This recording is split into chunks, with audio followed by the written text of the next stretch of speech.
Estamos viendo la gracia común. Si se acuerdan, empezamos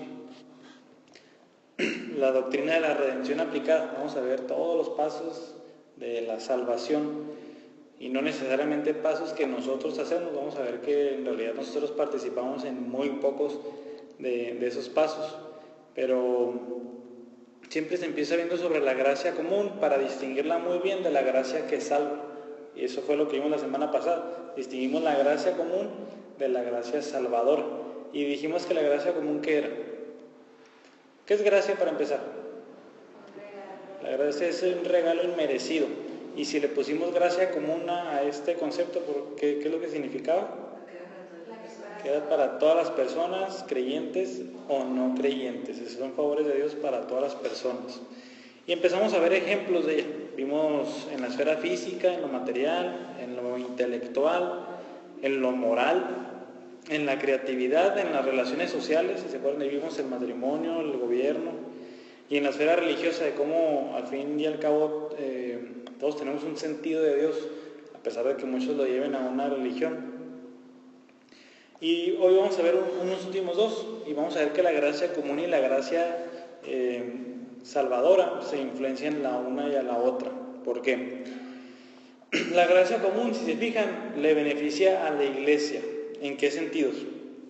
Pues Dios da albañiles, carpinteros y artesanos, no necesariamente cristianos, se construyen templos y construyen templos así muy bonitos muchas veces, de ahí se beneficia la iglesia. También pues tenemos empresas que se dedican al encuadernado o a hacer el papel, que tampoco necesariamente son cristianas, y se imprimen ¿qué cosas? Se imprimen Biblias o también otros libros cristianos que glorifican a Dios. O sea, y esto va desde leñadores y todo lo que va involucrado para tener así nosotros una Biblia. Muchas veces ni siquiera son cristianos y si se fijan es una gracia común de Dios. O sea, gracias al trabajo de todos ellos, los cristianos nos beneficiamos mucho de ello.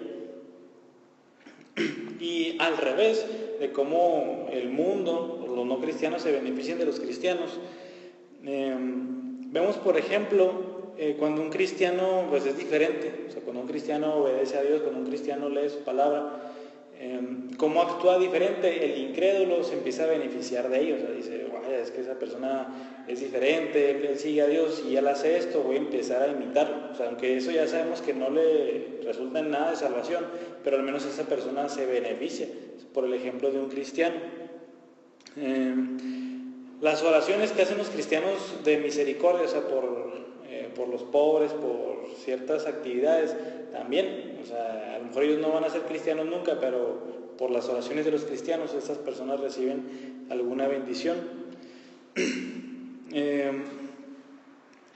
Cuando un cristiano conoce la Biblia y la aplica, también cómo la puede enseñar, o sea, a lo mejor implícitamente a un no cristiano. Por ejemplo, si un no cristiano le pide un consejo a un cristiano, pues el cristiano está totalmente influenciado por la Biblia y le va a dar un consejo que es pues para su bien.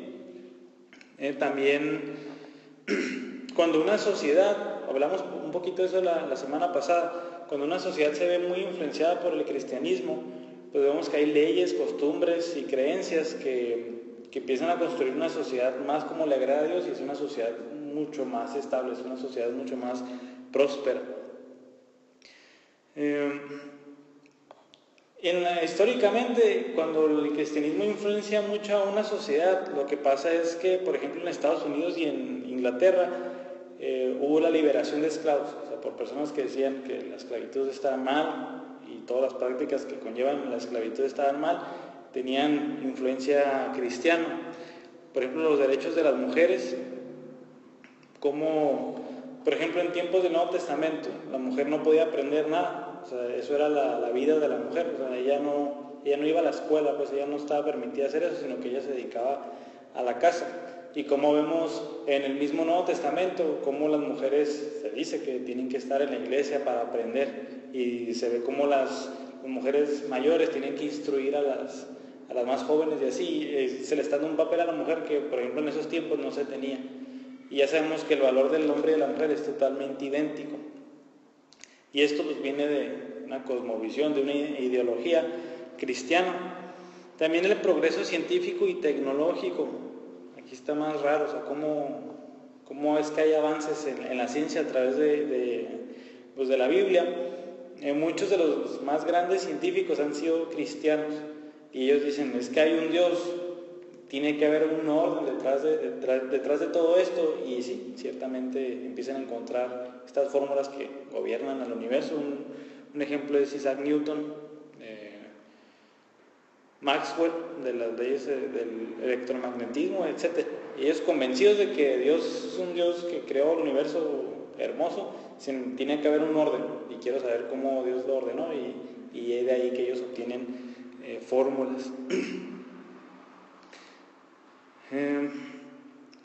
El valor, por ejemplo, al trabajo, al ahorro, a la honradez, pues todo eso sabemos que viene influenciado también de principios cristianos, de lo que Dios quiere para nosotros. Ya sabemos que apartado de eso, pues la gente no es responsable, deshonesta,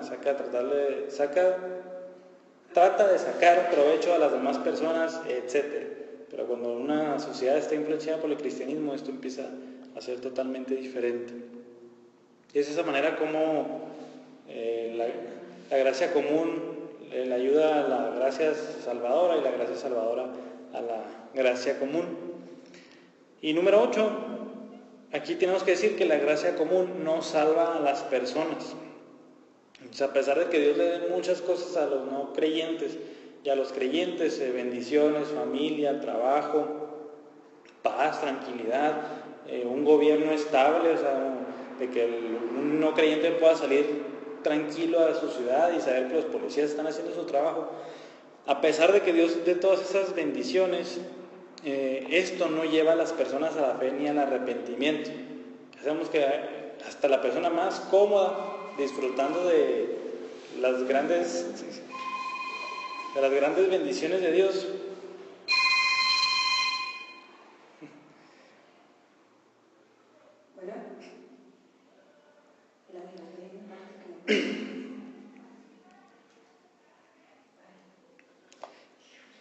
no pasa. Inclusive las personas, o sea, más cómodas, de que, o sea, tienen dinero y tienen todo, ya sabemos que la mayoría de las veces, ¿qué hacen? La mayoría de las veces rechazan a Dios, o sea, no terminan en el arrepentimiento ni en la fe en Dios. Aunque, o sea, si una persona está influenciada moralmente por el cristianismo e intelectualmente, sabemos que esto le va a ayudar a creer. O sea, una vez que compruebe, oye, pues es que así son los cristianos, así se comportan, así les dice Dios que tienen que ser, es donde eso puede ayudar a que la gracia salvadora actúe, pero la gracia común no. Y tampoco, ya vimos que la gracia común también restringía el pecado, ¿sí se acuerdan? Que muchas personas no son tan malas como pudieran ser, porque Dios está dándonos su gracia. O sea, simplemente refrena el mal. Y ni aun Dios refrenando el mal con esta gracia común significa que las personas otra vez van a llegar al arrepentimiento. Y estas buenas obras que a lo mejor los incrédulos hacen, por ejemplo, que una empresa de papel o de encuadernación produzca Biblias en masa y nadie de ahí sea cristiano, ya sabemos que eso para Dios no vale nada, ¿verdad? O sea, no es de que, no, pues es que imprimieron 1 millón de Biblias, pues no, pues todos se van al cielo. Pues no. Romanos 14:23 nos da como un principio muy importante que tendemos a disminuir. Al final dice, y todo lo que no procede de fe es pecado. O sea, esto es de que, inclusive si una persona da, por decir, mucho dinero a una asociación civil de 1 millón de pesos, pero lo hizo con el propósito de ser reconocido a Dios, para Dios esa buena obra, o sea, delante de los hombres, es más, es aborrecible, ¿verdad? Entonces este versículo nos dice que, o sea, cualquier obra que no proceda de la fe, o sea, si no es para agradar a Dios, si no es para darle la gloria a Él, es pecado. Y esto es bien importante. Muchas veces creemos que las buenas obras en general, como que sin tomar en cuenta el motivo, como que están bien, pero no. Acuérdense que Dios lo que ve que es el corazón. Le dice en 1 Samuel 16 o 17 que Dios no mira lo que ve el hombre, que es la carne, la apariencia.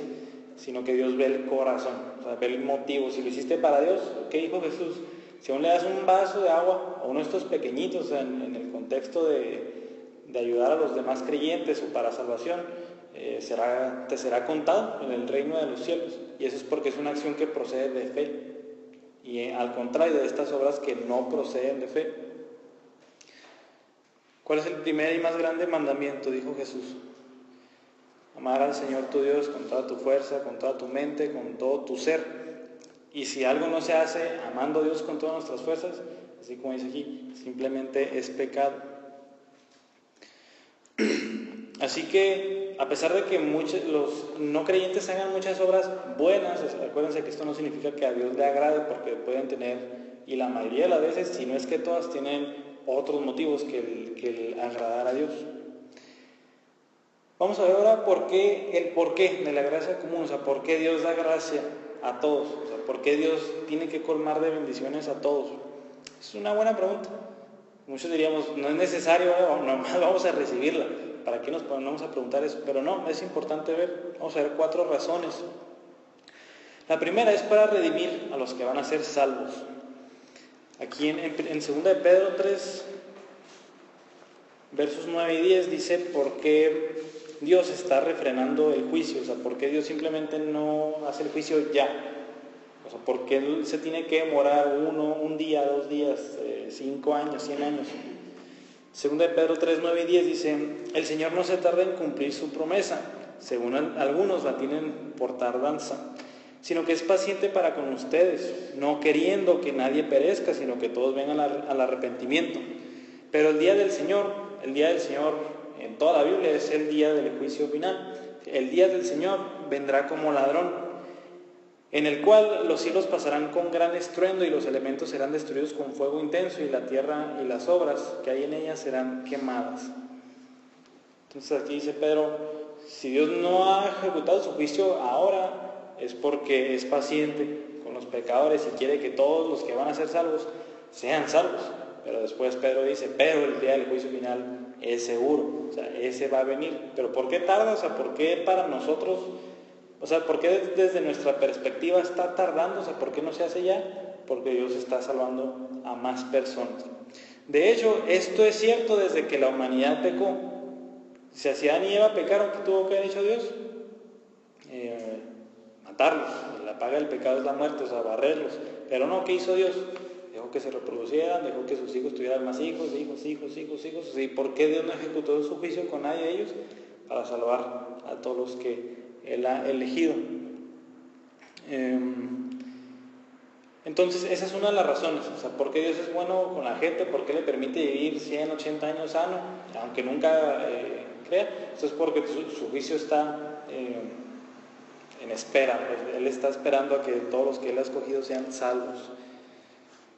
Número 2, ¿por qué hay gracia común? Para demostrar su bondad y su misericordia. O sea, este es un método que usa Dios para mostrar que Él es bueno y que Él es misericordioso. En Lucas 6:35 dice que Dios es bondadoso con los ingratos y con los malvados, con los impíos, con los pecadores. O sea, todas esas personas que nunca piensan en Dios, todas esas personas que lo rechazan, todas esas personas que siguen una religión y no a Dios, dice que Dios de todas maneras es bueno con ellos. Otra vez les da paz, tranquilidad, familia, salud, les da un montón de bendiciones. El Salmo 145:9 dice que el Señor es bueno con todos. Eso lo leímos la semana pasada. Inclusive hay en los evangelios hay un relato del joven rico. Y en Marcos 10:21 dice que Jesús, cuando vino el joven rico, dice que lo miró con amor. Qué raro que lo haya mirado con amor, si el joven rico, ¿qué iba a hacer? Se iba a echar para atrás. Acuérdense que Jesús lo encaró con su pecado y el joven rico simplemente se fue, no lo quiso seguir. Y aún así dice que aquí Marcos 10:21 que el Señor Jesús lo miró con amor. Muchos dicen que es injusto que Dios demore su castigo sobre el pecado. O sea, ¿por qué se tiene que tardar tanto? O sea, ¿para qué lo aplaza tanto? O sea, ¿por qué es tan largo este tiempo? No. Hay 2 versículos que dicen que Dios no quiere que nadie se pierda. esto es obvio, ¿verdad? No es de que Dios quiera simplemente barrer a todos. Es Ezequiel 33:11 y 1 Timoteo 2:4. Esta sentencia sí se va a ejecutar, pero de todas maneras Dios no se agrada, Dios no le place el pecado, ni los pecadores. Entonces es por eso que Dios no es injusto al aplazar este tiempo del día del juicio final. Número 3, para demostrar la justicia de Dios. ¿Cómo? Hay muchos pecadores que reciben a lo mejor varias veces el llamado al arrepentimiento. Se les expone que somos pecadores y que hay un Salvador, y aún así rechazan ese mensaje. Ese hecho muestra que Dios es todavía más justo al condenarlos eternamente. Acuérdense que no somos condenados por no creer nada más, somos condenados por absolutamente todos los pecados que hemos cometido. Pero este pecado en específico, que es el recibir las buenas noticias y rechazarlas, pues muestra que Dios es todavía más justo en condenarlos. O sea, vaya, le di varias oportunidades y no creyó. Entonces, pues, ¿quién va a decir algo contra Dios, verdad, en ese momento?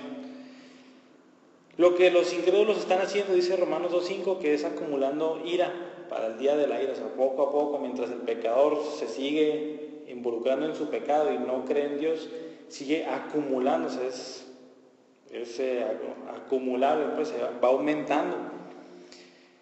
En el día del juicio, dice Romanos 3:19 también, que todo el mundo va a callar y todo el mundo va a quedar convicto delante de Dios. O sea, no va a ser de que, no, Dios, o sea, eres demasiado injusto con esa persona, eres muy injusto con él, eres muy injusto conmigo, o sea, no está bien lo que estás haciendo. No, en ese día todos se van a callar, todos van a decir, sí, no tengo excusa absolutamente de nada. Entonces Dios demuestra su justicia en esto, en que aparte de darles muchas bendiciones a todos, a muchos les da la oportunidad de arrepentirse y no lo hacen. Entonces Dios se queda como el justo. Número 4, para demostrar la gloria de Dios. O sea, este hecho de que nos permita, por ejemplo, ejercer dominio. Ya sabemos que ejercemos dominio sobre la tierra primero. O sea, plantamos, cosechamos, construimos, ejercemos ese dominio sobre la tierra para nuestro provecho. Eso, acuérdense que demuestra que estamos hechos a imagen de Dios. Acuérdense que cuando Dios dijo, hagamos al hombre y a la mujer a nuestra semejanza, a nuestra imagen y semejanza, que dice enseguida, y ejerza dominio. Así como Dios ejerce dominio sobre toda su creación, así también nos confiere un poquito de nosotros tener el privilegio de ejercer dominio. Y ya sabemos que esto se puede ir a, por ejemplo, a la política o a algún lugar donde alguien ejerza liderazgo. También cuando, por ejemplo, también en la política que se ejecutan leyes que van de acuerdo a su voluntad, o sea, nos permite reflejar todas esas bondades que nos da a los demás. Y es así como, o sea, aunque sean cristianos o no cristianos, todos demostramos lo bueno que es Dios.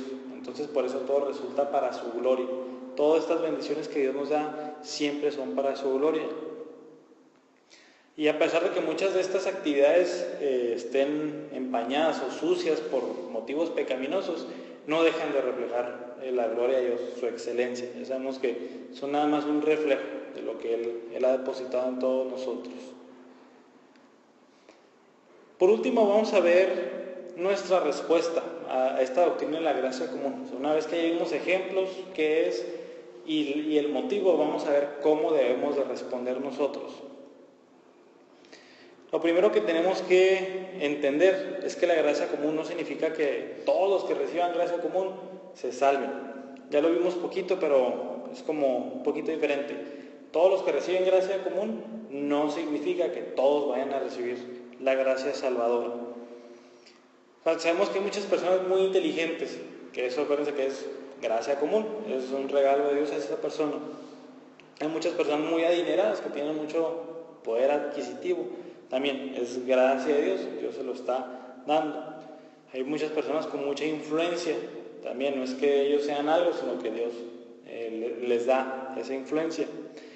A pesar de que haya personas de que a nuestros ojos se les dé mucha gracia común, son personas que necesitan el Evangelio, son personas que necesitan arrepentirse de sus pecados y ser salvos por la fe.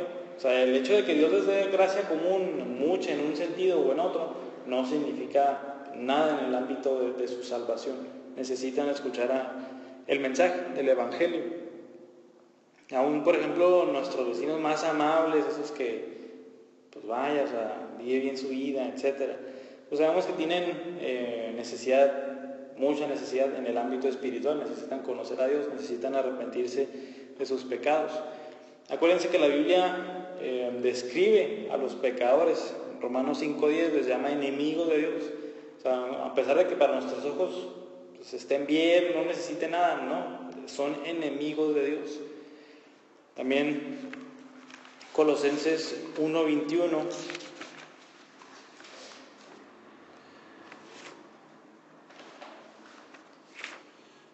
dice: aunque ustedes antes estaban alejados y eran de ánimo hostil, ocupados en malas obras. Aquí está hablando Pablo sobre el antiguo hombre, el antiguo yo de un cristiano. Dice, estaban alejados. O sea, si estamos todos de Dios, estamos alejados y éramos de ánimo hostil. ¿Y cómo somos de ánimo hostil a Dios? Simplemente desobedeciéndolo, simplemente haciendo lo que yo quiero y no lo que Él quiere. O sea, el Señor me dice en la Biblia, este es el mensaje, este soy yo, y yo me voy tras otra religión. Es un ánimo hostil contra Dios. El hecho de que digan, no, es que esto está bien y esto está mal, soy de ánimo hostil porque Dios dice, esto es lo que está bien y esto es lo que está mal. O sea, tú no pones las reglas, yo las pongo y necesitas obedecerlas. Todo eso es ánimo hostil. Y todavía dice aquí, ocupados en malas obras. Y ya vimos que las malas obras no nada más son pecados, por ejemplo el robar. Todo lo que no provenga de fe es pecado. Aunque yo tenga una buena obra motivada por un acto egoísta o para mal, es pecado, no importa cómo sea exteriormente. También Cristo dijo en Mateo 12:30 que el que no está conmigo está contra mí. O sea, no hay un intermedio, no es de que Él está neutro, o sea, Él está esperando la respuesta. No, si no están conmigo, están contra mí.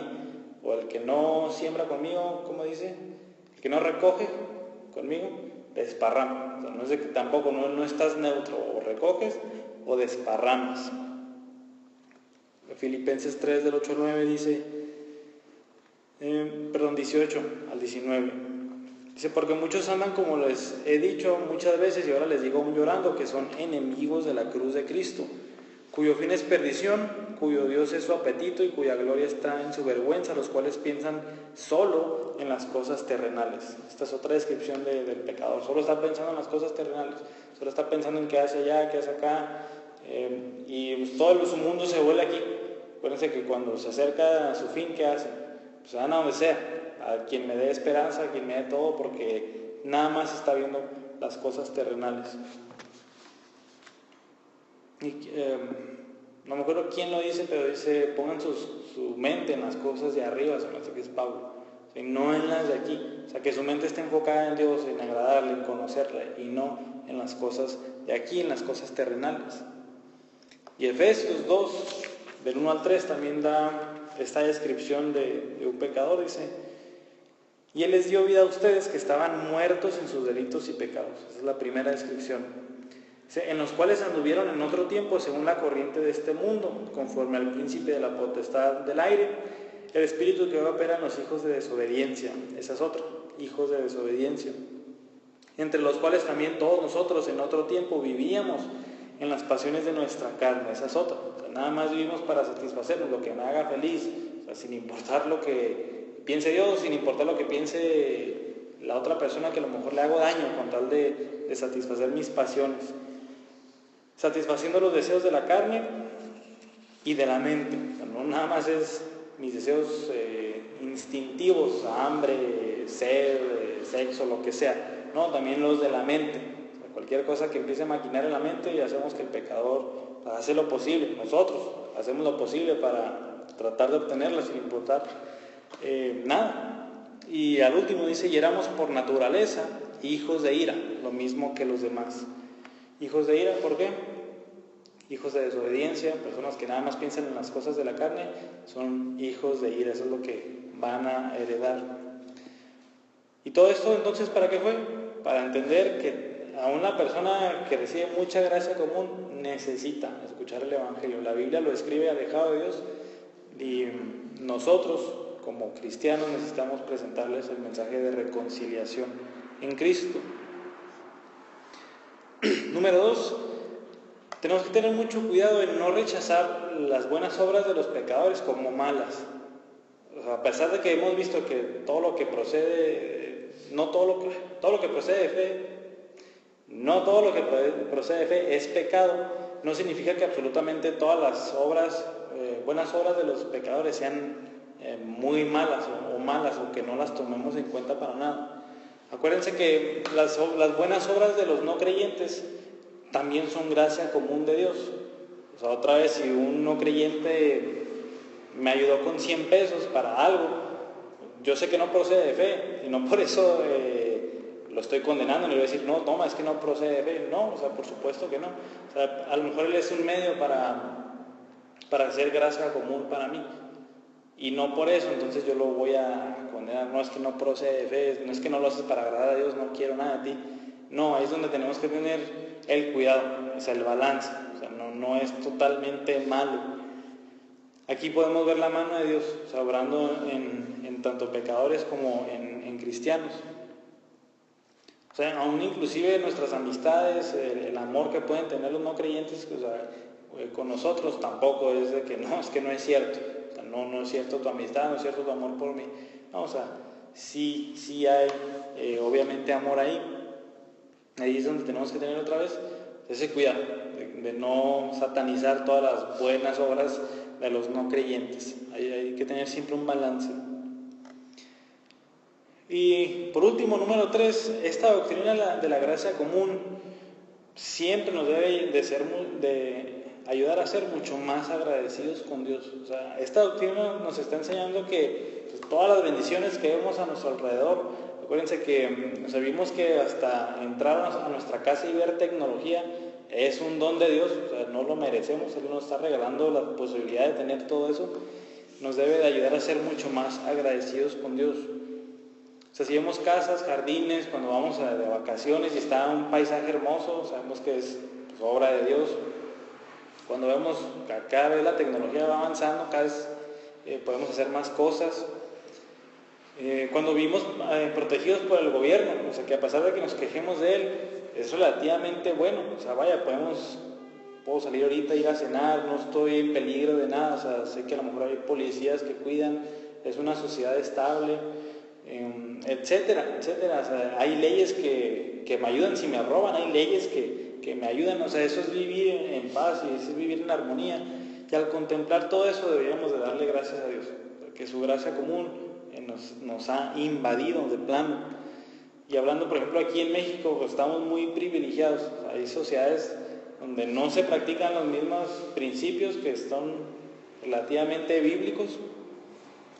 Y hay países donde se está cambiando por completo la cultura y se está haciendo una cultura pues, demasiado pecadora, demasiado pecaminosa. Y ahorita, o sea, en este día podemos decir que somos muy bendecidos aquí. O sea, otra vez tenemos la oportunidad de reunirnos aquí, abrir la palabra de Dios y aprender de ella, donde hay lugares donde ni siquiera están permitidas las Biblias, como en China. O sea, en China si tengo una Biblia, sí eres sentenciado, eres condenado inmediatamente. Y todo eso pues, nos lleva a darle gracias a Dios, gracias, porque, o sea, y mientras más meditamos, mientras más masticamos la gracia de Dios, esta gracia común, pues más dulce se hace, porque nada más se trata de meditar en ella. O sea, es sentarme y decir que todo lo que tengo es un don de Dios, o sea, es una gracia de Dios, es un regalo de Dios. Acuérdense que como pecadores no merecemos nada más que el juicio de Dios. Eso es lo único que merecemos, y aún así Dios nos empieza a colmar de muchas bendiciones. Y también deberíamos darle gracias a Dios que a los pecadores también les da muchas bendiciones. O sea, vaya, qué bueno que los pecadores no están todos viviendo en pobreza o aislados o algo, ¿no? O sea, gracias a Dios que aún personas que lo rechazan, pues tienen una buena vida. O sea, pueden gozar de la paz, de la tranquilidad, de una familia, de muchas cosas. Debemos de darle, al fin y al cabo, gracias a Dios por esa bendición. Y pues por último, pues cada vez que hagamos algo, cada vez que disfrutemos de alguna bendición de Dios, hay que recordar que su gracia común está detrás de ella, y es ahí donde pues tenemos que meditar en ella y otra vez darle gracias a Dios porque todo ello proviene de Él. ¿Alguna duda con la gracia común? Entonces sí queda claro la diferencia entre gracia común, que no es lo que vamos a ver a lo largo de todas las siguientes clases, y la gracia salvadora, o sea, esa gracia que regenera al pecador, esa gracia que salva al pecador, son diferentes. Ya vimos cómo se ayudan una a la otra, pero no, o sea, simplemente no se mezclan. La gracia común es para todos, la gracia salvadora es para aquellos a quien Dios le place darles arrepentimiento y salvación. Pues la siguiente semana vamos a empezar con la clase de la elección de Dios, y ya se imaginarán que pues, está pesadita. De hecho, vamos a durar algunas semanas ahí. Lo más recomendable es irnos lento ahí, es analizar los pasajes, es meditarlo, es el ver el porqué, las objeciones y muchas de esas cosas para que nos quede claro la elección de Dios. Y pues como si nos vamos a ir en un orden, pues tiene que estar claro el primer punto para que el siguiente punto sea más claro, etc. Pues si no hay nada más, pues vamos a cerrar con una oración. Señor, te damos gracias por tu gracia común, porque todos, absolutamente todos, siendo pecadores, pues no merecemos nada de ti más que tu juicio, y no, tú no nos das ese juicio inmediatamente. A todos nos concedes largas vidas, nos concedes familias, casas, alimentos, nos das muchas cosas, Señor, y te pido que a todos los que estamos aquí nos ayudes a contemplar esa gracia común, aún en el aspecto más pequeño de nuestra vida, para ser mucho más agradecidos contigo. Siempre solemos agradecerte cosas muy grandes, como que pues, sanaste a una persona o nos concediste esto o lo otro, pero deberíamos ser agradecidos aún y mucho más en esas cosas pequeñas que muchas veces damos por hecho, Señor. Ayúdanos a ser agradecidos en todo, para que eso nos lleve siempre a alabarte mucho mejor. Amén.